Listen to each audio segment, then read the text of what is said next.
श्रद्धा विश्वास रूपिणौ याभ्याम विना न पश्यन्ति सिद्धा स्वान्तस्थमीश्वरम् येनाक्षर समाम्नाय मधिगम्य महेश्वरात् कृत्स्नं व्याकरणं प्रोक्तं तस्मै पाणिनये नमः।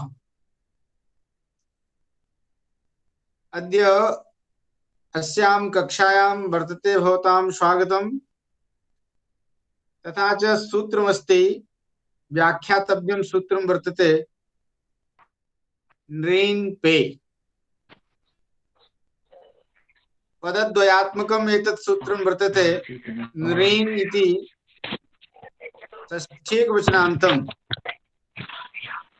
यद्यपि नृन् इति द्वितीया बहुवचनान्तं दृश्यते, तथापि अत्र आर्षत्वात् लुप्तषष्ठ्यन्तं पदम् एतत् वर्तते। श्रोत्रत्वात् अत्र नलोपो न भवति। एषा वर्तते काचित् व्यवस्था। ऋषीणां ऋषयः स्वतन्त्राः भवन्ति, अतः स्वतन्त्रेच्छस्य महर्षेः नियन्तुम् अशक्यत्वात् नृन् पे इत्यस्य स्थाने नृन् इत्यस्य स्थाने षष्ठ्यन्तम् एव कथं नोच्चारितं भगवता पाणिनिना, अत्र किमपि वर्तते रहस्यम्। अस्तु, नृन् इति षष्ठ्यन्तं पदं वर्तते, लुप्तषष्ठ्यन्तं पदं वर्तते। पे इत्यत्र पकारोत्तरवर्ती अकारः न विवक्षितः। पकारे परे इत्येव तात्पर्यं तत्र वर्तते। पे इति षष्ठ्यन्तं पदं वर्तते। अत्र पूर्ववत्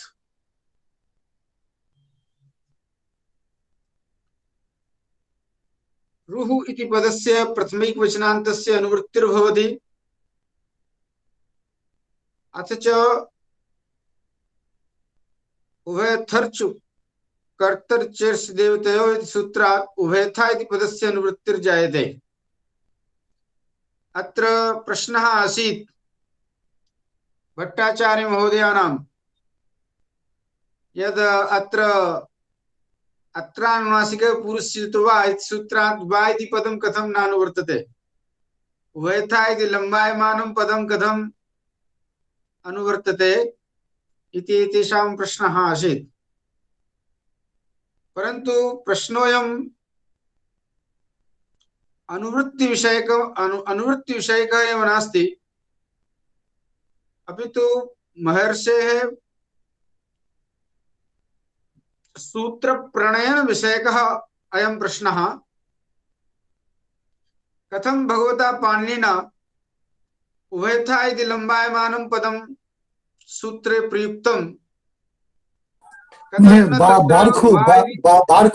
बार्खु न कृत्य उभयथा उभयधर्खु किं कथं क्रियते? वा इति एव सूत्रकृता कथं नोक्तम्, उभयथा इति लम्बायमानं पदं कथम् उक्तं? तर्हि महर्षेः स्वतन्त्रेच्छस्य महर्षेः नियन्तुम् अशक्यत्वात् भगवान् पाणिनिः वा इत्यर्थकस्य एव पदस्य उभयथा इति पदस्य उपयोगं करोति। न केवलम् उभयथा इति शब्दस्य उपयोगं करोति, अपि तु कुत्रचित्तु अन्यतरस्याम् इति पदं प्रयुज्यते, कुत्रचित् विभाषा इति पदं प्रयुज्यते। विभाषा इति पदम्, अन्यतरस्याम् इति पदम्, उभयथा इति पदम्, एतेषु पदेषु यो हि अर्थः वर्तते स तु विकल्परूपार्थः। स च अर्थः वा इति शब्देनैव कर्तुं शक्यते। तर्हि तत्र सर्वत्र तेषु सूत्रेषु यत्र यत्र उभयथा इति पदम् उक्तं अनितरस्याम् इति पदम् उक्तम् उद्वा विभाषा इति पदम् उक्तं तत्र सर्वत्र कथं न पाणिनिना वा इत्येव पदं कथं न उक्तम् अर्धमात्रा राघवेन वैयाकरणाः पुत्रोत्सवं मन्यन्ते अतः वा इति पदेनैव गतार्थत्वात् कथं महर्षिणा तेषु तेषु सूत्रेषु तत्र तत्र वार्थकानाम् उभयथा इति अनितरस्याम् इति विभाषा इति पदानां प्रयोगः कृतः इति खलु प्रश्नः जायते। तर्हि एषा वर्तते आचार्यस्य शैली। वा इत्यर्थकानाम् अन्येषामपि पदानां प्रयोगः कर्तव्यः येन ते सर्वे जानीयुः यत् संस्कृत भाषायां तादृशाः अपि शब्दाः वर्तन्ते पर्यायवाचिनः अथ च कश्चित् विशेषः अर्थः भवति तेषां स च अर्थः अत्र नान्तरीयकतया न नीयते अपितु विकल्पार्थे एव नीयते। अतः कदाचित् अन्येषामपि शब्दानां प्रयोगः करणीयः इति स्वतन्त्रेच्छस्य महर्षेः नियन्तुम् अशक्यत्वात् तैः स्वेच्छया तानि तानि पदानि तत्र तत्र तेषु तेषु सूत्रेषु विकल्पार्थे समुपयुक्तानि। परन्तु अत्र नृण्पेति इत्यस्मिन् सूत्रे प्रश्नः मुख्यः वर्तते यत् कथं न अत्रानुनासिकः पूर्वस्य तु वा इति सूत्रादेव वा इति पदस्य अनुवृत्तिर्भवेत् कथम् उभयथा इति पदस्य अनुवृत्तिः। तर्हि एषा वर्तते शैली अस्य ग्रन्थस्य अष्टाध्यायी ग्रन्थस्य। नृण्पे इति सूत्रस्य समीपवर्ती सूत्रं वर्तते उभयथा कर्तरिचर्स् देवतयोः। अथ च अत्रानुनासिके पूर्वसितो वा इति सूत्रं ततोपि प्राग्वर्ती वर्तते। अतः समीपवर्तिनः विकल्पार्थकस्य उभयथा इति पदस्य एव अस्मिन् सूत्रे अनुवृत्तिर्जायते। वस्तुतः उभयथा इति पदम् अस्मादेव कारणात् आनीयते यतो हि अत्रानुनासिके पुरुषितो वा अनुनासिकात् परोनुस्वारः इति सूत्रयोः उभयोः अत्र प्रयोगे न तु सूत्रे प्रयोगे यदा ऋत्वप्रकरणं समायाति तर्हि ऋत्वप्रकरणे उभयोः तयोः सूत्रयोः अत्र प्रवृत्ति प्रयोगेषु भवति न तु सूत्रे। अतः सूत्रे काचित् पृथक् व्यवस्था करणीया सा च व्यवस्था सूत्रकृता स्वयमेव कृता। अतः उभयथा इति पदमेव आनीयते अत्र न तु वा इति पदम्। अतः नृन् पे इत्यस्य सूत्रस्य अर्थः सञ्जातः। तर्हि गुरुजी तर्हि उभयतर्खु इत्यस्मिन् सूत्रे केवलं र्खु इति कियतां पूर्वसूत्रात् बा इति अनुवर्तते। उभयता उभयता लेने का जरूरी क्या है? ठीक है, तब उभयर्थु में भी मान लीजिए उसमें उसमें बा अनुवृत्ति कीजिए, माने वो सूत्र को छोटा कर दीजिए। उसमें क्या है, कोई तो रहस्य होगा। ठीक कह रहे हैं आप। हाँ, तो उसमें छोटा कर दीजिए। आपको मेरी आवाज तो सुनाई दे रही है ना? हाँ, सुनाई दे रहा है। हाँ, आज आपकी आवाज कम सुनाई दे रही है। मेरा कहना है, मान लीजिए जो अनुनासिक पूर्वस्य तू बा, तो मान लीजिए वो जो बा अनुवृत्ति करने से ही तो उभयतर्क में काम चला जाता था। तो उभयता लाने का देने का जरूरी क्या था? वो इतना मान लीजिए पूर्व जैसा मान लीजिए आप बोल रहे हैं जो निकटवर्ती सूत्र है इसीलिए उभयता को लाया, तो निकटवर्ती सूत्र को ही आप छोटा कर दीजिए, उसको लाने का जरूरी क्या है? हाँ हाँ हाँ, बहुत अच्छा बहुत अच्छा। उभयथा कर्तर्चर्स् देवतयोः इत्यस्मिन् सूत्रे एव उभयथा इति पदस्य का आवश्यकता? ततः एव अनुवृत्तिर्समागच्छेत् तर्हि अनुवृत्तिविषये अवश्यमेव एतद् ध्यानं दातव्यं। महर्षिणां ते त्रिकालदर्शिनां तेषां कश्चित् अन्यः अभिप्रायः भवितुम् अर्हेत्। कोई दूसरा उनका अभिप्राय हो सकता है, उन्होंने कोई और प्रयोजन को ध्यान में रखते हुए ऐसा किया होगा। इसके बारे में चिंतन करना पड़ेगा अपने को कि आखिर महर्षि ने ऐसा क्यों किया, उनका क्या अभिप्राय था। अभी हम उनके अभिप्राय तक पहुंचे नहीं हैं, इसलिए इसके बारे में कुछ नहीं कह सकते हैं। उन्होंने ऐसा बना दिया। अब हमारे सामने तो जो सूत्र आ गया, हम तो लक्षणिक चक्षुष्क हैं, उसी सूत्र के अनुसार काम करेंगे। उसका कोई प्रयोजन जरूर होना चाहिए, कोई अदृष्ट प्रयोजन होगा। दृष्ट प्रयोजन तो कोई सामने नहीं आ रहा है। हो सकता है कोई उसका अदृष्ट प्रयोजन हो, उस पर और विशेष चिंतन हमें करना होगा। ऋषि की क्या दृष्टि है, आर्ष दृष्टि तत्र का वर्तते इति तेषाम् एव त्रिकालदर्शिनां ऋषीणां काचित् वर्तते, भवति काचित् तेषां महनीया दृष्टि। तो उस दृष्टि तक हम अभी तक नहीं पहुंच पा रहे हैं। अब उन्होंने जैसा कहा है तदनुसार हम यहाँ अपना अर्थ करते हैं निरूपे सूत्र का। गुरुजी मैं कुछ बोलूं? हाँ बोलिए बोलिए बोलिए, स्वागत मेरा है। कहना है, मान लीजिए मेरा ख्याल में लगता है, मान लीजिए उधर केवल मान लीजिए उभयता इसीलिए दिया है, मान लीजिए बा अनुवृत्ति करेगा तो मान लीजिए दूसरा कुछ भी और अनुवृत्ति हो सकता है, दूसरा और कुछ नहीं होगा कि इसी मतलब इसको रुकने के लिए वो सूत्र को टच नहीं करके वो इधर उभयता दे दिया।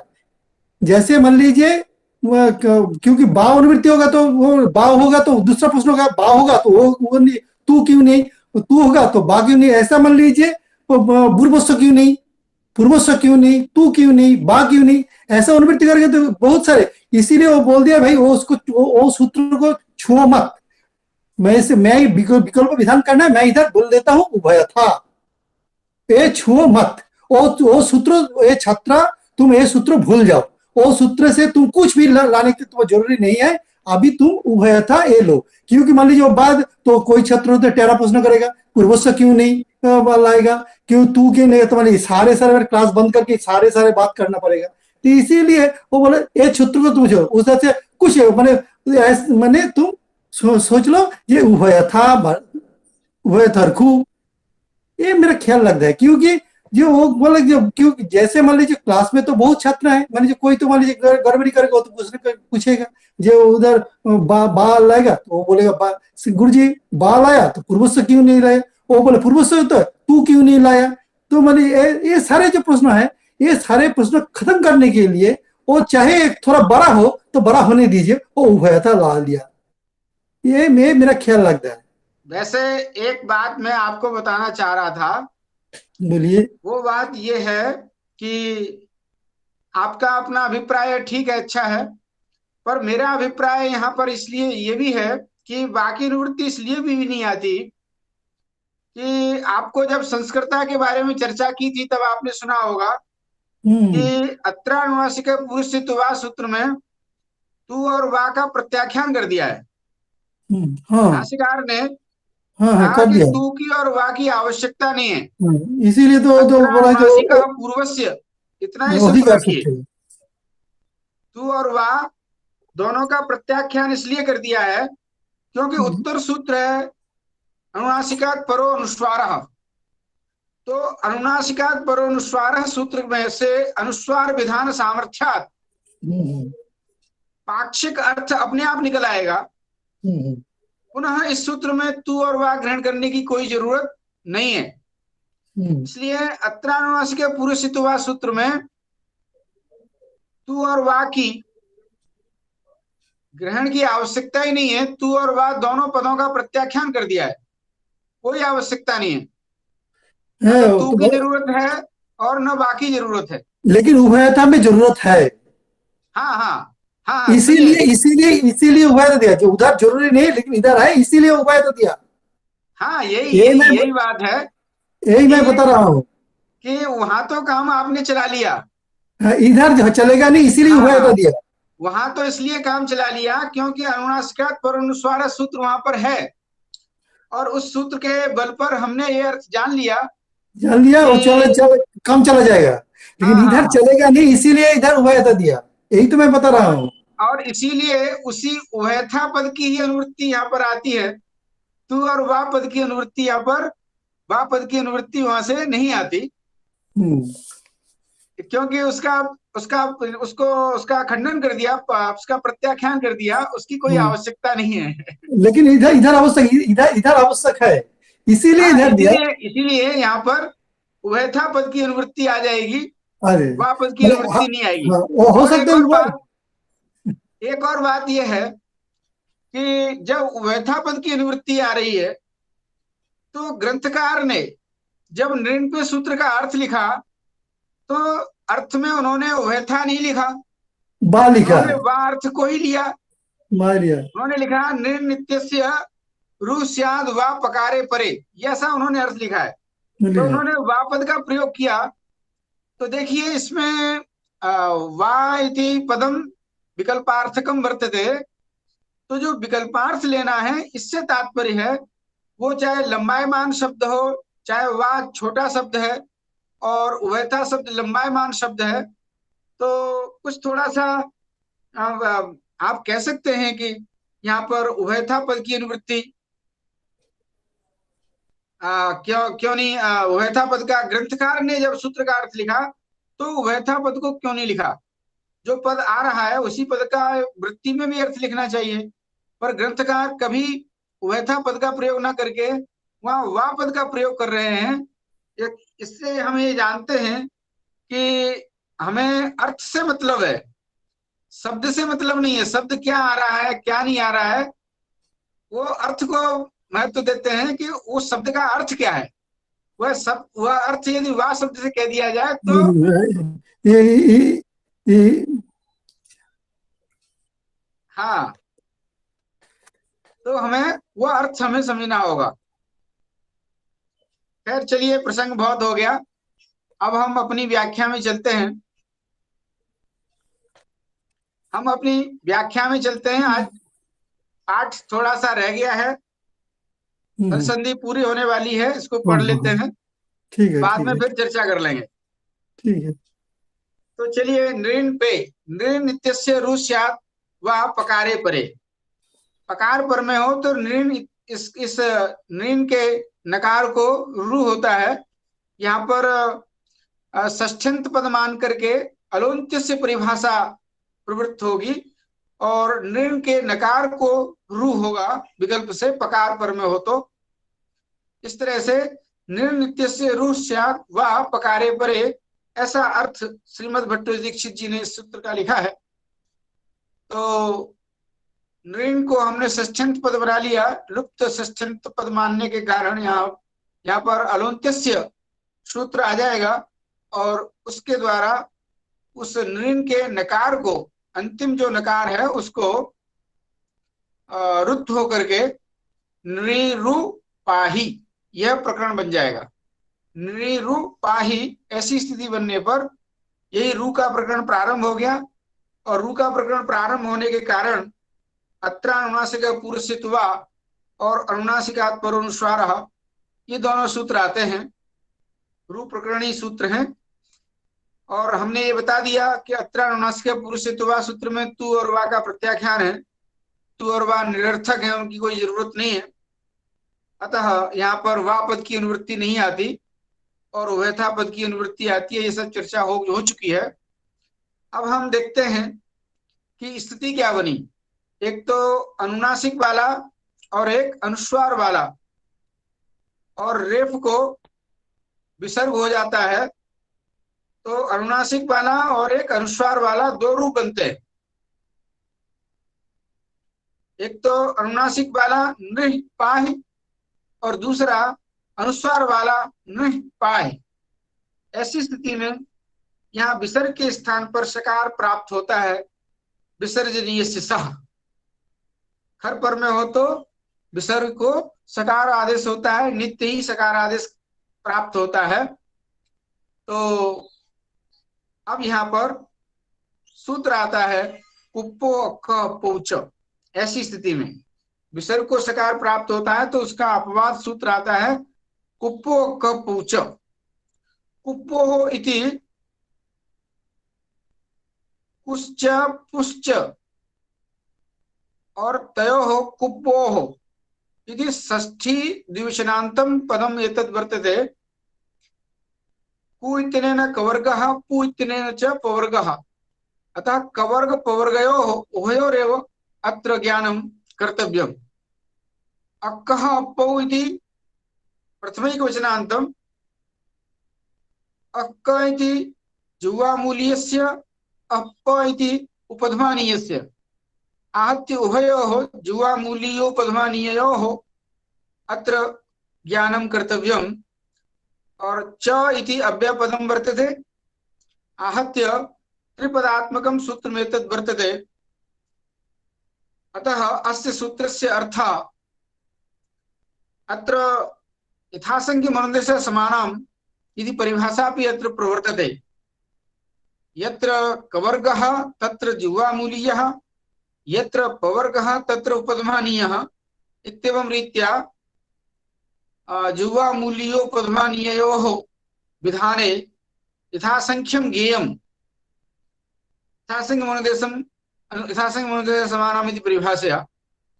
अतः अस्य सूत्रस्य अर्थः स्पष्टरूपेण निस्सरति यत् कवर्गे पवर्गे च परे क्रमात् जिह्वामूलीयोपध्मानीयौ स्तः कस्य स्थाने, विसर्जनीयस्य स्थाने, विसर्जनीयस्य जिह्वामूलीयोपध्मानीयौ स्तः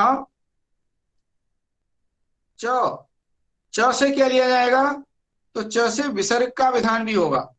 चार विसर्ग, च से यहाँ पर विसर्ग की भी अनुवृत्ति आती है तो विसर्ग का भी विधान हम यहाँ पर इसी सूत्र से कर लेते हैं। सर पर विसर्जनीय सूत्र के यहाँ पर विसर्जनीय पद की अनुवृत्ति आ जाती है। तो इस सूत्र का अर्थ होता है, यह सूत्र जुह्वामूली और उपध्मानी करता है। कवर्ग पर में है तो जुह्वामूली और पवर्ग पर में है तो उपध्मानी विसर्ग के स्थान पर, और ये दोनों विकल्प से करता है। पक्ष में विसर्ग को विसर्ग ही रहने देता है, विसर्ग को सकार नहीं होने देता है। यहाँ विसर्ग को जो सकार प्राप्त होता है विसर्जनीय से सूत्र के द्वारा खर परे होने के कारण, तो उस विसर्ग को सदा सदा के लिए रोक लेता है। तो यहाँ अब क्या होगा कि अनुस्वार पक्ष में और अनुनासिक पक्ष में, दोनों पक्षों में प पर में होने के कारण विसर्ग के स्थान पर उपध्मानी आदेश हो जाएगा। तो एक तो अनुनासिक वाला और एक अनुस्वार वाला, दो रूप हो गए।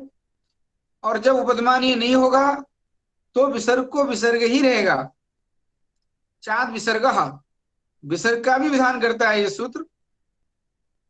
उपध्मानी के अभाव पक्ष में विसर्ग को कहीं सकार न हो जाए विसर्जनीय से सूत्र के द्वारा, अतः उसको रोकने के लिए यहाँ उपो क पूच सूत्र में च का विधान किया गया, और उस च के विधान के कारण विसर्ग को विसर्ग ही रह जाता है। इसलिए दो रूप विसर्ग वाले और दो रूप उपध्मानी वाले, इस तरह से चार रूप हो गए। दो रूप तो उपध्मानी वाले हो गए, एक तो अनुस्वार वाला और एक अनुनासिक वाला, और दो रूप विसर्ग वाले हो गए, एक अनुनासिक वाला एक अनुस्वार वाला। इस तरह से चार रूप यहां पर बन जाते हैं। अब यहां पर यह बात आती है कि विसर्जनीय शिशः, इस सूत्र का तो ये अपवाद है, परंतु सर्परे विसर्जनीय सूत्र का तो अपवाद नहीं है। सर्परे विसर्जनीय सूत्र का तो यह सूत्र अपवाद नहीं होगा। जैसे विसर्जनीय शिशः सूत्र का अपवाद वासरी है, तो वासरी को रोकने के लिए विकल्प से कहीं विसर्ग को सकार न हो जाए इसके रोकने के लिए संपुंगानाम सो वक्तव्य वार्तिक बनाई गई थी वहां संस्कृता और पुंस्कोक्ल इत्यादि प्रयोगों में। उसी प्रकार यहाँ पर भी समझना चाहिए। यहाँ पर क्या है, सर्परे विसर्जनीय सूत्र के द्वारा विसर्ग को शकार तो होगा, कहीं अन्यत्र जहां सर्परक खरपर में मिल जाएगा ऐसी स्थिति में, यहां पर वो स्थिति नहीं है। इसलिए ग्रंथकार स्पष्ट लिख रहे हैं इस सूत्र के बारे में कि यह सूत्र विसर्जनीय शिष्य का ही अपवाद है, ये न प्राप्ति न्याय न। इसलिए ग्रंथकार ने मूल में पंक्ति लिखी कि ये न प्राप्ति न्याय न विसर्जनीय शिष्य इत्यस्यापवादोऽयम् न तो सर्परे विसर्जनीय इत्यस्य। सर्परे विसर्जनीय से सूत्र को नहीं रोक पाएगा ये, क्योंकि विसर्जनीय शिष्य सूत्र को के द्वारा विहित जो सकार आदेश है उसको रोकने में ही इस सूत्र की सामर्थ्य गतार्थ हो जाएगी। फिर वो सर्परे विसर्जनीय से सूत्र के द्वारा जो होने वाला सकार है, विसर्ग को जो का है विसर्ग जो करता है उसको यह सूत्र नहीं रोक पाएगा। इसलिए देखो, तेन वाशक क्षौमम इत्यादि विसर्ग है। वाशक क्षौम एक प्रयोग बनता है, यहाँ क्षौम में सर्परक खरपरे मिल जाएगा, तो सर्परक खरपर में मिलने के कारण यहाँ पर जुवामूली पद्मानी, यहाँ पर जुवामूली की प्राप्ति आती है। भाषक क्षौम में कुप्पो कपूच सूत्र के द्वारा कबर पर में होने के कारण विसर्ग के स्थान पर यहाँ जुवामूली की स्थिति आती है, तो यहाँ जुवामूली सूत्र नहीं होगा। यहाँ पर तो कुप्पो कपूच सूत्र से जुवामूली न होकर के अपितु सर्परे विसर्जनीय से सूत्र के द्वारा ही यहाँ पर विसर्ग को विसर्ग ही रह जाएगा। अर्थात विसर्जनीय शिष्य सूत्र को से जो विसर्ग को सकार प्राप्त हो रहा है वह नहीं होगा, और न ही कुप्पो कपूच से होने वाला जो जुवामूली है वह भी नहीं हो पाएगा। अभी तो विसर्ग को विसर्ग ही रह जाएगा। ये सर्परे विसर्जनीय से सूत्र को ये सूत्र नहीं रोक पाएगा। तो कुल मिलाकर के बात यह आई कि भाषक क्षौम में क पर में होने पर भी कुप्पो कपूच सूत्र के द्वारा जुवामूली का विधान नहीं होगा। अस्तु, प्रयोग की सिद्धि हो गई। चारों प्रयोग हमारे बन गए, निरिनपाय, निरिनपाय और निरिनपाय और निरिनपाय। और जब रू ही नहीं होगा, रू विकल्प से होता है, जब रू नहीं होगा तो निरिनपाय यही रूप रहेगा। इस तरह से 5 रूप इसके बनते हैं। यह ग्रंथकार का अभिप्राय है। ग्रंथ की जो पंक्ति है उसको भी हमें पढ़ना है, उसको भी हमें लगाना है कि ग्रंथकार ने ऐसी पंक्तियां क्यों लिखी और इसका क्या प्रयोजन है। तो ग्रंथकार ने यहाँ ये बता दिया कि कुप्पो कपूच सूत्र केवल विसर्जनीय शिष्य का ही अपवाद है, सर्परे विसर्जनीय से का अपवाद नहीं है। भाषक क्षौम में विसर्ग को जुवामूली यहाँ पर प्राप्त होना चाहिए, परंतु वह नहीं होगा, क्योंकि ये ना प्राप्त न्याय से यह जुवामूली का विधान करने वाला, विसर्ग के स्थान पर जुवामूली का विधान करने वाला यह सूत्र जो है केवल विसर्जनीय से सह सूत्र का अपवाद है, सर्परे विसर्जनीय सूत्र का अपवाद नहीं है। अस्तु, यह प्रकरण यहाँ इस सूत्र का पूरा हुआ और नया सूत्र आता है गुरु जी। इधर थोड़ा जिज्ञासा है, इधर कुछ है।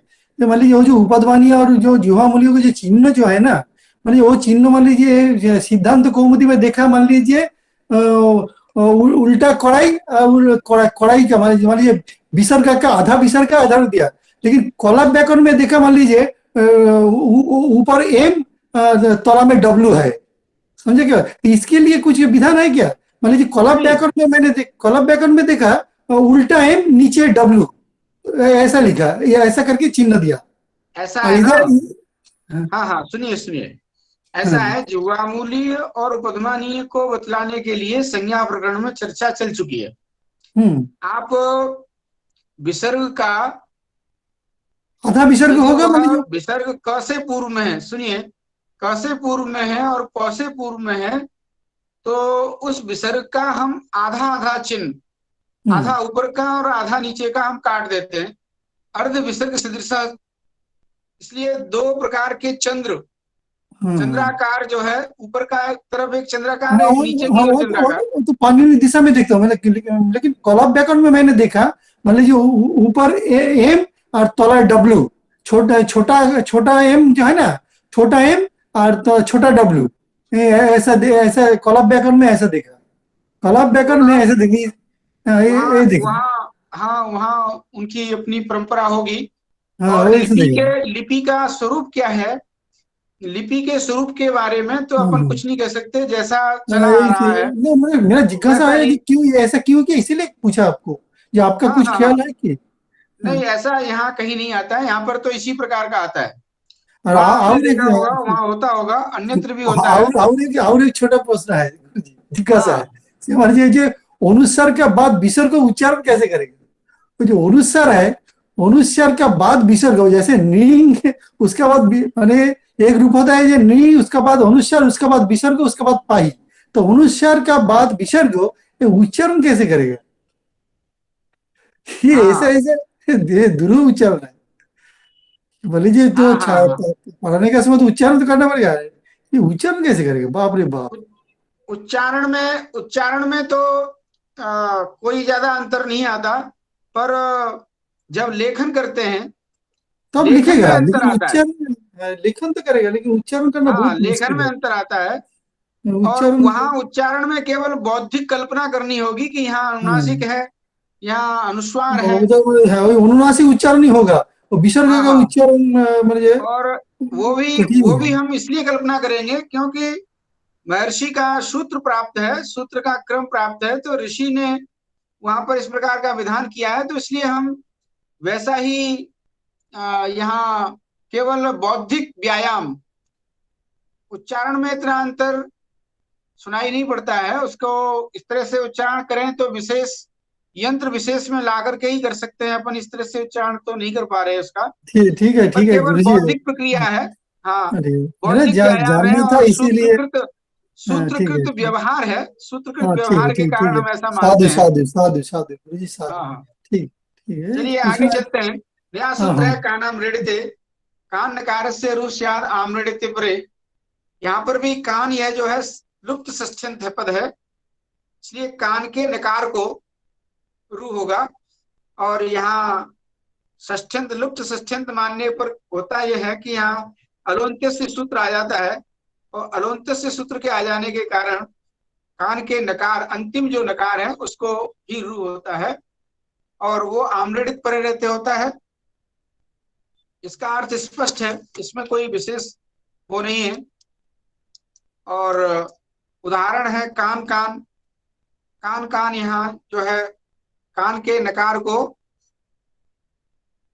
यहाँ रू कर देते हैं, और रू का प्रकरण आ जाता है, तो एक बार अनुनासिक और एक बार अनुस्वार होकर के,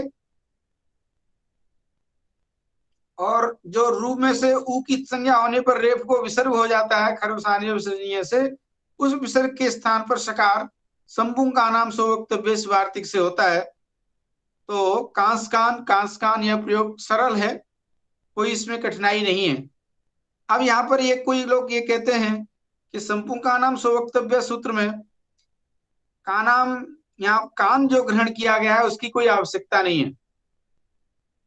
क्यों क्यों आवश्यकता नहीं है? क्योंकि कांसकान प्रयोग को कस्कादी गण में पाठ कर लेंगे हम। कस्कादी गण में पाठ कर देने से क्या होता है कि सत्व की आवश्यकता करने वाला, जो सत्व करने वाला जो सूत्र है, सत्व करने वाली जो वार्तिक है, उस वार्तिक की आवश्यकता हमें नहीं पड़ेगी। यही दीक्षित जी ने लिखा है मूल में, यदवा, यदवा करके लिखा है, कस्कादिशुच अक्कह पयोर अपवादः। ये जुवा मूल्य और पदवानी विधान करने वाला कुप्पो कप उच्च सूत्र है, उसका यह अपवाद है। और इस सूत्र का अर्थ होता है एषु इणः उत्तरस्य विसर्गस्य खस्या और अन्य से तो सह। अब देखिए, यह सूत्र जो है, कस्कादिश सूत्र जो है, ये विसर्ग के स्थान पर मूर्धन्य शकार आदेश करता है। कब? एक विशेष परिस्थिति में करेगा जब इण से परे होगा तब। यदि वह विसर्ग इण से परे होगा तभी विसर्ग के स्थान पर मूर्धन्य षकार आदेश करेगा, और जहां इण से परे नहीं है वहां पर दंत सकार आदेश करता है। इसलिए लिखते हैं अन्यस्य तु सः। अब अन्यस्य तु सः कहेंगे तो कांस कान में यहाँ अन्य आ जाएगा, तो अन्य कस्कादि गण में पड़ा हुआ है ही है, तो विसर्ग को यहाँ पर दंत सकार आदेश करके कांस कान ऐसा प्रयोग हम अनुनासिक और अनुस्वार पक्ष में दो प्रयोग हम बना सकते हैं।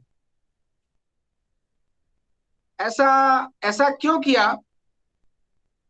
ऐसा इसलिए किया कि संपुंकानाम स्ववक्तव्य वार्तिक में कान ग्रहण करने की आवश्यकता नहीं है। कान ग्रहण को अन्यथा सिद्ध करने के लिए तो यदि ऐसा ही है तो पूरी वार्तिक को हटा दीजिए, संस्कर्ता प्रयोग को भी और पुंस कोकिल प्रयोग को भी कस्कादिगण में पढ़ लीजिए।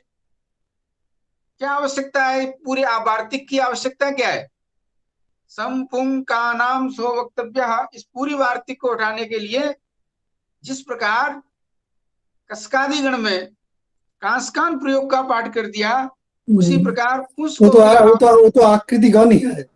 हाँ, वो तो आकृति गण ही है, कस्कादि गण। पुंस कोकिल और संस्कृता प्रयोगों का भी हम पाठ कर सकते हैं। यदि आप ऐसी कल्पना करते हो तो फिर संपुंकानाम स्ववक्तव्य वार्तिक की आवश्यकता नहीं है। यह बात तत्वबोधनीकार ने लिखी है। तत्वबोधनीकार ने यह बात स्पष्ट कर दी है कि संपुंकानाम स्ववक्तव्य इस वार्तिक को हटाया जा सकता है यदि संस्कृता और पुंसकोकिल शब्द का भी हम कस्कादिगण में पाठ कर लें तो। इसलिए कोई आवश्यकता नहीं है इस वार्तिक की, ऐसा इन्होंने कहा है। पर उन्होंने ये कहा है कि कस्कादिगण में यदि हम शब्दों का पाठ करेंगे तो गौरव होगा। ऐसा तत्वोदनीकार ने वहां एक अपना पक्ष रखा है कि वह गणपाठ बड़ा बड़ा हो जाएगा, तो इसलिए वार्तिक रखनी है। कात्यायन का ऋषि वार्तिक, ऋषि प्रोक्त वार्तिक वचन है, तो उसका हमें उसकी रक्षा करनी है, तो हम इसको कस्कादिगण में इनका पाठ नहीं करेंगे। नहीं तो कस्कादिगण में दो शब्दों का पाठ कर देने से कौन सा गौरव होता है। पर ग्रंथकार ने यहाँ पर कात्यायन के इस वाक्य वचन की रक्षा करने के लिए एक ये उपाय बताया है कि यहाँ गौरव हो जाएगा, इसलिए इन दोनों शब्दों का पाठ हम कस्कादिगण में नहीं करेंगे। परंतु मूल ग्रंथकार जो है, मूल में ये बात कह जाते हैं कि इस वार्तिक वचन की कोई आवश्यकता नहीं है। आप जैसे कांसकान प्रयोग को आप कस्कादिगण में मानते हो, उसी प्रकार संस्कृता और पुंसकोकिल को भी आप कस्कादिगण में मान लो। वैसे भी वह आकृतिगण है, तो आकृतिगण मान करके ये प्रयोग भी गतार्थ हो जाएंगे, वार्तिक की आवश्यकता नहीं है। अस्तु, ऐसे ही दूसरा प्रयोग आता है कस्कह। कह कह कह कह इति कस्कह, यहाँ विसर्ग को सकार हो जाता है। कौतस्कुतः में भी विसर्ग को सकार हो जाता है कस्कादिगण में पाठ होने के कारण। ऐसे ही सर्पिस कुंडिका में भी विसर्ग को यहाँ मूर्धन्य षकार आदेश होगा कस्कादिश्च सूत्र के अनुसार, इण से परे होने के कारण। धनुष्क पालम, यहाँ पर भी मूर्धन्य षकार आदेश होगा। और इसी प्रकार के शब्द और भी मिलते हैं, तो उन शब्दों की भी सिद्धि इसी तरह से हमें कर लेनी चाहिए। ऐसा यहाँ पर सरल अर्थ यहाँ है, कोई ज्यादा ध्यातव्य नहीं है। अतः केवल ऐसा लिख करके ग्रंथकार आगे बढ़ जाते हैं। और अब सूत्र आता है संहितायाम। देखिए सारी संधियां बीत गई, तब सूत्र आया है संहितायाम। यहां पर लाकर के संहितायाम सूत्र रखते हैं। इस संहितायाम सूत्र को इकोनिची से पहले ही रखना चाहिए था, पर बहुत देर बाद दीक्षित जी ने यहाँ संहितायाम सूत्र को उतारा है। द्राविड़। अब यहाँ 6वां अध्याय प्रारंभ हो रहा है। दरअसल बात यह है कि यहीं से ही संहितायाम सूत्र की प्रवृत्ति होती है, और एकोणची इत्यादि सूत्र हैं वो थोड़ा बाद में बाद वाले हैं, और छेच सूत्र पहला है। तो इसलिए अष्टाध्यायी के क्रम को ध्यान में रखते हुए दीक्षित जी ने यहाँ पर संहितायाम सूत्र को रखा है, इससे पहले वह सूत्र नहीं रखा। इसके पीछे यही एक कारण हो सकता है, और कोई कारण नहीं है। जबकि इस सूत्र का, संहितायाम सूत्र का प्रयोग परसन्निकर्ष संहिता सूत्र के बाद ही, जब एकोणची सूत्र से यण का विधान करते हैं तो उसी समय ही 21 स्थान में यण होता है संहिता के विषय में, तो संहितायाम सूत्र को वहीं रखना चाहिए था। परंतु प्रक्रिया कुछ और है और अष्टाध्यायी का क्रम कुछ और है, ऐसा कुछ यहाँ ध्वनित होता है। दीक्षित जी जब इस ग्रंथ को लिखते हैं तो प्रक्रिया को भी साथ में रखना चाहते हैं और ग्रंथ का क्रम भी साथ में बनाना चाहते हैं, इसलिए संहितायाम को यहाँ पर ला करके रखते हैं। और संहितायाम के अधिकार में पहला सूत्र पढ़ते हैं छेच, अष्टाध्यायी का क्रम है जो ह्रस्व से छे परे तुगागम स्यात् संहितायाम। अर्थ स्पष्ट है, ह्रस्व से छे परे, तो यहां तुक का आगम ह्रस्व को होना है, इस बात का ध्यान रखना आप। तो तुक का आगम ह्रस्व को होगा तो ह्रस्व के अंत में होगा। आदिंतो टकितो सूत्र के अनुसार जो कित है वो अंत में होता है और टित है वह आदि में होता है, तो अंत में किसके अंत में? तो ह्रस्व के अंत में होना है। अर्थ स्पष्ट है। ह्रस्व की अनुवृत्ति कहां से आई? सूत्र में तो ह्रस्व है नहीं, तो इससे पूर्व में सूत्र है ह्रस्व से पितिकृति तुक, उसी सूत्र से तुक की भी अनुवृत्ति आती है और ह्रस्व से पद की भी अनुवृत्ति आती है। तब इस सूत्र का यह अर्थ होता है कि ह्रस्व से छे परे तुगागम स्यात् संहितायाम विषय। अब हम प्रयोग की ओर चलते हैं। प्रयोग है स्वच्छाया और शिवच्छाया। तो शिव अग्रे छाया समास हो गया है, शिवस्य छाया शिवच्छाया, समास में संधि नित्य होती है, संहितायाम का विषय है, तो ह्रस्व से परे छकार मिल जाएगा, तो यहाँ तुक का आगम हो जाता है। तो शिवत छाया, शिवत छाया, ऐसी स्थिति बनती है। अब यहाँ पर आदित्य टकितो के अनुसार अंतिम जो ह्रस्व है उसी का अवयव बन जाने के कारण शिवत छाया इस स्थिति में तवर्ग और चवर्ग का योग हो जाता है। तो तवर्ग है और छाया का छ जो है चवर्ग है, तो यहाँ श्चुत्व प्राप्त होता है। परंतु जलाम जसवंते सूत्र अष्टाध्यायी में पर है, पर त्रिपादी है, पर त्रिपादी के प्रति पूर्व त्रिपादी असिद्ध हो, हाँ पूर्व त्रिपादी के प्रति पर त्रिपादी सिद्ध होता है। जलाम जसवंते सूत्र पूर्व त्रिपादी है और स्तोश्चु बाद का है, अतः श्चुत्व की दृष्टि में पहले जस्तु होगा, क्योंकि जस्तु की कर्तव्यता जहां होगी वहां पर श्चुत्व प्राप्त होने पर भी दिखाई नहीं पड़ेगा। पूर्व त्रिपादी के प्रति पर त्रिपादी सिद्ध हो जाता है, तो श्चुत्व पर त्रिपादी है। तो पहले हम जलाम जसवंते से शिवत में जो त है उसको जस्त करके द बना लेंगे। यहाँ पर यही फायदा है, देखो यहाँ तुक का आगम अंतावय बनाने का फायदा यही है कि शिवत यह पूरा पद कहला जाएगा। अंतर्वर्तनी विभक्ति मान करके जो शिवस्य छाया शिवत छाया यहाँ पर शुभ का लुक हुआ था, अंतर्वर्तनी विभक्ति मान करके जो पदांतत्व ह्रस्व में था वह पदांतत्व अब त में आ जाएगा, तो शिवत यह पूरा तांत पद कहला जाएगा।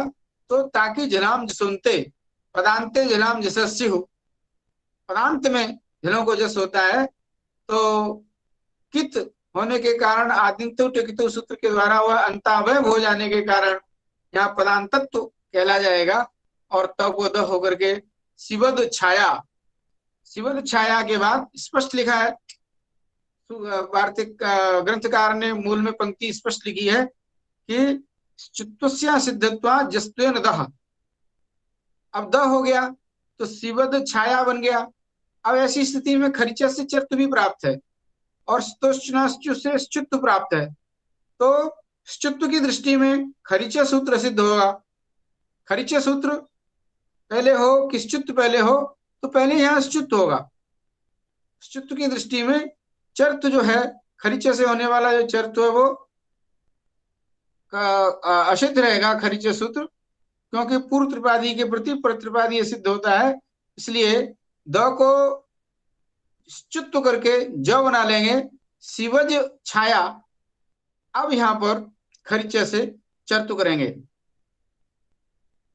तस्य चर्त्वेन चह ततश्चर्त्वस्य सिद्धत्वात् पूर्वं चित्वेन जह तस्य चर्त्वेन चह। तो शिवच छाया। अब शिवच छाया ऐसी स्थिति में च्युत्वस्य सिद्धत्वात् चोकु इति कुत्तम न स्पष्ट लिख दिया है उन्होंने मूल में। ये चर्चा हम पहले ही कर चुके हैं। जब सच्चित प्रयोग आया था और सच्चित प्रयोग की स्थिति में हमने ये सारी चर्चाएं आपको पहले ही कर दी हैं, और वही चर्चा यहाँ पर स्वयं दीक्षित जी ने स्पष्ट लिख दिया है कि यहाँ पर चोकु सूत्र से कुत्त प्राप्त है। पदांत में जो चवर्ग होता है उसको कवर्ग होना चाहिए। तो जैसे ही कुत्तु करने आएगा तो जो जस्तु किया है वह जस्तु असिद्ध हो जाए। वो श्चुत्व जो किया है, सूत्र से जो श्चुत्व हुआ है वह श्चुत्व सिद्ध हो जाएगा। तो वहां द दिखाई पड़ेगा, तवर्ग नहीं मिलेगा, चवर्ग नहीं मिलेगा, वहां तवर्ग मिलेगा। अतः चोकु सूत्र यहाँ पर प्रवृत्त नहीं होगा। इसलिए लिखा है च्युत्वस्य सिद्धत्वात् चोकु इति कुत्वम न। ऐसे ही स्वच्छाया और ऐसे ही स्वच्छाया, स्वस्थ छाया, स्वच्छाया, इसकी भी सिद्धि इसी तरह से हमें समझ लेनी होगी। और अब सूत्र आया आंग मांगोश्च एत्योश्च पुरे तुक स्यात्। च से यहाँ तुक की अनुवृत्ति यहाँ पर भी आ जाएगी कि आंग और मांग शब्द से परे यदि छ है तो वहां पर भी तुक हो जाता है। पदांताद्वा विकल्पाववादः। आगे अंतिम सूत्र आ रहा है, संधि का अंतिम सूत्र पदांताद्वा, तो उससे भी तुक का आगम विकल्प से होता है। तो आंग और मांग दोनों पद हैं, तो उसी से ही यहाँ तुक संभव था, पर वह विकल्प से करता है। यहाँ नित्य ही तुक का आगम करना है, इसलिए आंग मांगोस सूत्र की आवश्यकता पड़ेगी। वैकल्पिक दो रूप न बने। और उदाहरण दिया आच्छादयति माच्छादयति, माच्छिदत, आच्छादयति और माच्छिदत। तो आच्छादयति में आग्रे छादयति है, तो यहाँ पदांताद्वा से विकल्प से तुक का आगम प्राप्त हुआ, पर नित्य ही तुक करना है। अतः आंग मांगोश्च सूत्र के अनुसार तुक का आगम हो जाएगा और सारी प्रक्रिया वही रहेगी। जलाम जसवंत से जस्त होगा, फिर स्तोष्णाश्चुत होगा, और उसके बाद फिर खर्च से चर्त होगा, और फिर चोकू से कुत्त नहीं होगा। ये सारी चीजें जो कि त्यों शिवत छाया की तरह रहती हैं। यह बातें आच्छादित और माच्छिदत प्रयोगों में भी समझ लेना चाहिए। माच्छिदत में भी माँ अग्रे छिदत है, तो इस तरह से यहाँ पर भी तो नित्य हो जाता है।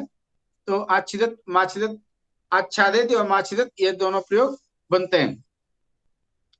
और ऐसा ही सूत्र आ गया एक और, दीर्घात। दीर्घात छे परे तुक स्यात्। यहाँ पर दीर्घात में जो पंचमी है वह केवल यह बताने के लिए है कि दीर्घ से परे छ हो तभी दीर्घस्य तुक भवति। दीर्घ को ही तुक होगा तो वहां दीर्घात जो है वो दीर्घस्य बन जाएगा, षष्ठ्यंत में विपरिणमित होकर के। इसलिए लिखते हैं दीर्घस्यायम तुक न तुच्छस्य। स्वयं ग्रंथकार ने मूल में लिख दिया कि दीर्घ को तुक का आगम होता है, छ को तुक का आगम नहीं होता। इसमें प्रमाण क्या है? तो सेना सुना छाया साला निशानाम एक सूत्र है, उस सूत्र में स्वयं भगवान भाष्यकार ने तुक का आगम किया है। तो और वो भी दीर्घ को किया है। तो दीर्घ को करेंगे तो वही पदांतत्व बन जाएगा। उसका अंतावय बनाने के लिए तो जलाम सुनते से जस्त होगा, फिर स्तुष्ट होगा, फिर खर्चे से चर्त होगा, और चुत्त के सिद्ध हो जाने के कारण चौकू से कुत्त नहीं होगा। ये पूरी प्रक्रिया यहाँ पर भी चलती है।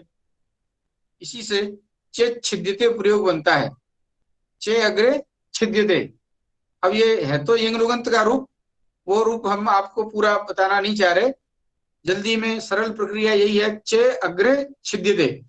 तो यहाँ पर ए जो है दीर्घ है, और दीर्घात सूत्र से यहाँ पर नित्य ही तुक का आगम हो जाएगा। तो वैकल्पिक रूप न बने, दीर्घ से परे तो तुक का आगम करने वाला पदांता तो है ही है, पर वैकल्पिक रूप न बने, नित्य ही एक ही रूप बने, इसके लिए ये अलग से दोनों सूत्र बनाने पड़े, आंगमांगोश्च और दीर्घात। अब सूत्र आया पदांताद्वा, दीर्घात पदांता छे परे तुकवा से। स्पष्ट है, दीर्घात पूर्व सूत्र है, वहां से दीर्घात की निवृत्ति आ जाएगी, और दीर्घात पदांता छे परे चकार पर में हो तो तुक का आगम हो जाता है।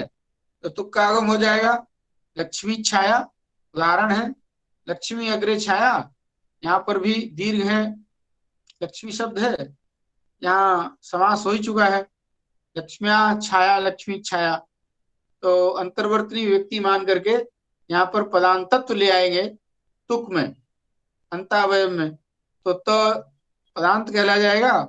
तो जलाम सुनते से त को जस्त होकर के द हो जाएगा, फिर स्तुष्ट हो जाएगा, और उसके बाद खर्चे से चर्त हो जाएगा, तब जाकर के लक्ष्मी छाया। और एक बार लक्ष्मी छाया जब तुक का आगम विकल्प से होता है, तो एक बार तुक नहीं होगा तो लक्ष्मी छाया, यही प्रयोग बनेंगे। इस तरह से हमने यहाँ आज हलसंधि पूरी कर ली है, और हलसंधि के पूरी होते ही यहाँ लक्ष्मी की छाया दिखाई पड़ने लगी है। विद्यार्थियों में थोड़ा सा ये संधियों से जो चला आ रहा था, संधियों का लगभग सारा क्रम हो गया है, केवल स्वाद संधि बाकी है। तो यहाँ लक्ष्मी हमारे यहाँ भद्रा लक्ष्मी कहलाते हैं, हम लोग वैयाकरण लोग भद्रा लक्ष्मी के उपासक हैं। भद्रा लक्ष्मी सरस्वती रूपा है, इसलिए ये ध्यान रखना होगा कि यहाँ लक्ष्मी शब्द से यहाँ क्या लेना है। ये महाभाष्यकार भगवान पतंजलि पुष्पसान्निक में कहते हैं, भद्रा लक्ष्मी की बात करते हैं वो, और वो भद्रा लक्ष्मी हमारी सरस्वती रूपा है। तो लक्ष्मी छाया का अर्थ भी आप उसी तरह से लगा लेना। ये व्याकरण के संदर्भ में मैं ऐसा कह रहा हूं, नहीं तो लक्ष्मी शब्द का अर्थ तो आप जानते ही हैं। और ये हलसंधि यहाँ पूर्ण होती है। अब हमें चर्चा कुछ करनी है तो कर लीजिए, कुछ पूछना है, कुछ चर्चा करनी है तो कर लीजिए।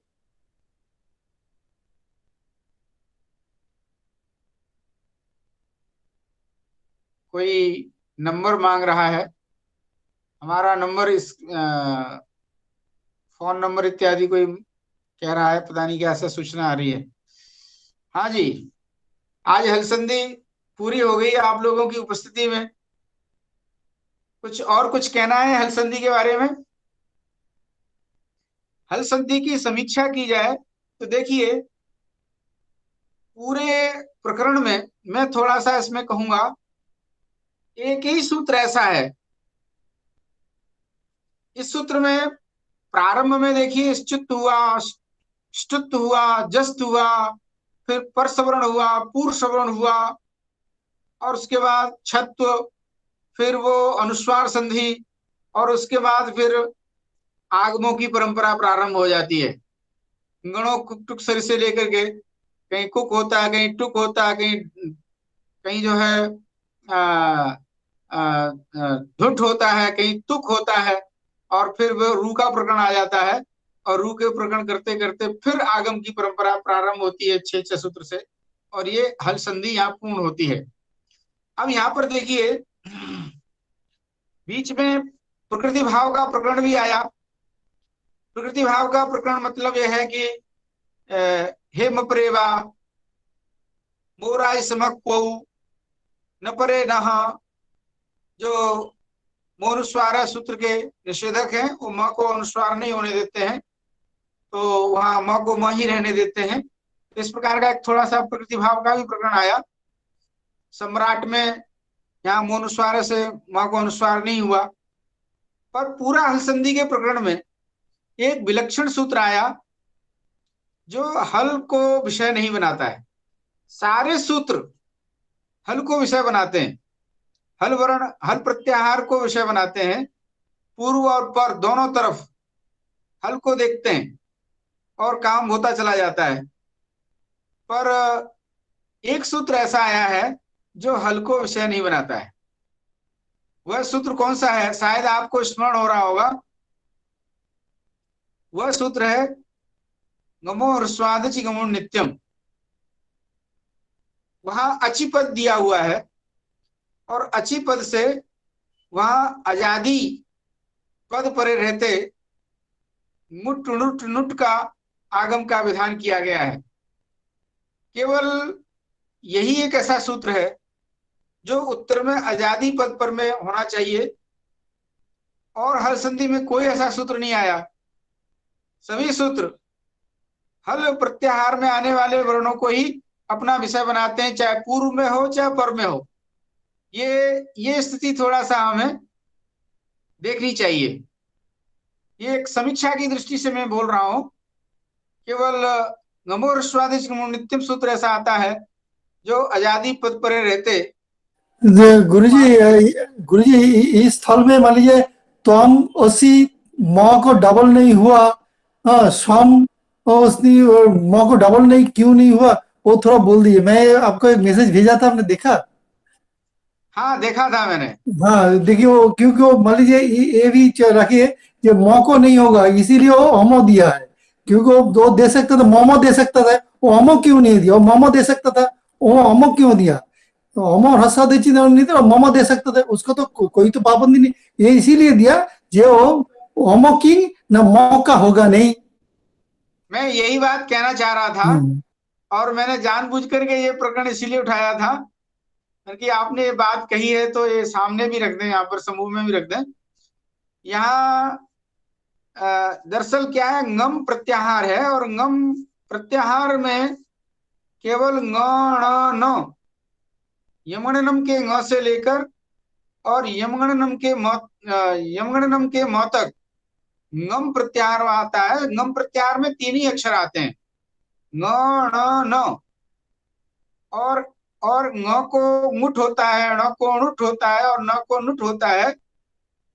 ये बात कहाँ से आती है? ये बात आती है यथासंग मनुदेश समानाम इस परिभाषा के बल पर। यह यथासंग मनुदेश समानाम परिभाषा के बल पर हम ऐसा अर्थ निकालते हैं, और वहां अच परे रहते ना करके अजादी पद परे रहते ऐसा अर्थ करते हैं। अजादी पद परे रहे, इसीलिए देखो परम दंडिनव में वहां दंडिन शब्द को नुट का आगम नहीं होता, क्योंकि औ जो है वह अजादी पद नहीं है पर में। और अच्युतः ईसः आत्मा, ऐसे ही त्वम असि, असी में जो का है त्वम असि, जैसा कि आप भट्टाचार्य जी ने यहाँ रखा कि त्वम असि में, तो यहाँ असि भी पद है, यहाँ अस्ति, त्वम अस्ति, त्वमस्ति। अब यहाँ पर म को मुट का आगम नहीं होगा, क्योंकि ngम प्रत्याहार में म आता ही नहीं है। ng ण न तीन ही अक्षर आते हैं, इसलिए वहां डबल म की स्थिति का प्रश्न ही नहीं उठता है। और ngम को यदि अम करेंगे तो समस्या खड़ी होगी, फिर तो बहुत बड़ा कई सूत्र कई प्रयोग ऐसे लपेट में आएंगे, क्योंकि अम प्रत्याहार तो अयुण से लेकर के यमणनम के म तक जाएगा। तो इसलिए वैसी कल्पना करने में हमें बहुत समस्या खड़ी होगी, हम वैसी कल्पना नहीं कर सकते। जो ऋषि ने कल्पना की है, ऋषि ने जो सूत्र बनाया है, उसी के अनुसार ही हमें चलना होगा। तो पूरी हल संधि में यही एक सूत्र ऐसा है जो अजादी पद पर रहते, यहाँ हल संधि में भी अच की बात यहाँ आती है। और सारे सूत्रों में सर्वत्र, अब जैसे दीर्घात सूत्र आया और छेच सूत्र आया, वहां ह्रस्व की बात और दीर्घात की बात आती है। तो दीर्घ और ह्रस्व कौन होता है? वो अची होगा, हल तो होगा नहीं। तो इसलिए हम शिवत छाया में छेच सूत्र में जो ह्रस्व की बात आई, ह्रस्व से पितकृत तुक करके द्वारा ह्रस्व से पद की अनुवृत्ति आती है। दीर्घात है तो दीर्घात में भी दीर्घ भी जो काची होता है। इस तरह से आनुषंगिक रूप से आनुमानिक रूप से यहाँ पर भी अच को हम विषय बना सकते हैं, पर साक्षात रूप से कंठतः उसी सूत्र में अच की बात कही है। और नहीं तो पूरा हल संधि में पूर्व पर सब जगह हल प्रत्याहार के अंतर्गत आने वाले वर्णों में ही यहाँ ये संधियां की गई। अस्तु, बहुत चर्चा होगी हमारी आपकी। अब ये कक्षा यहीं पर विराम करते हैं और कल से